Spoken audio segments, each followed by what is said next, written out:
Hey there everyone, welcome back to Gaming Bases. Do you guys want to know your Squad Busters player ID, but you can't seem to find it on your own? Then today's episode is just for you. I'm going to show you where you can exactly find your Squad Busters player ID. So let's get started. Once you're on your game, just go to your player profile. It should be at the top left corner of your screen. Once you're on your player profile, you can clearly see your player ID below your name. And it's that easy to find your player ID.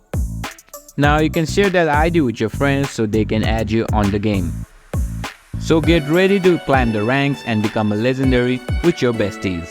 If you have any question or run into any trouble, just leave a comment below and I'll try my best to help you guys. If you found this video helpful, be sure to like this video and subscribe to my channel for more gaming tips. And don't forget to hit that notification bell so you never miss a future video. Thanks for watching.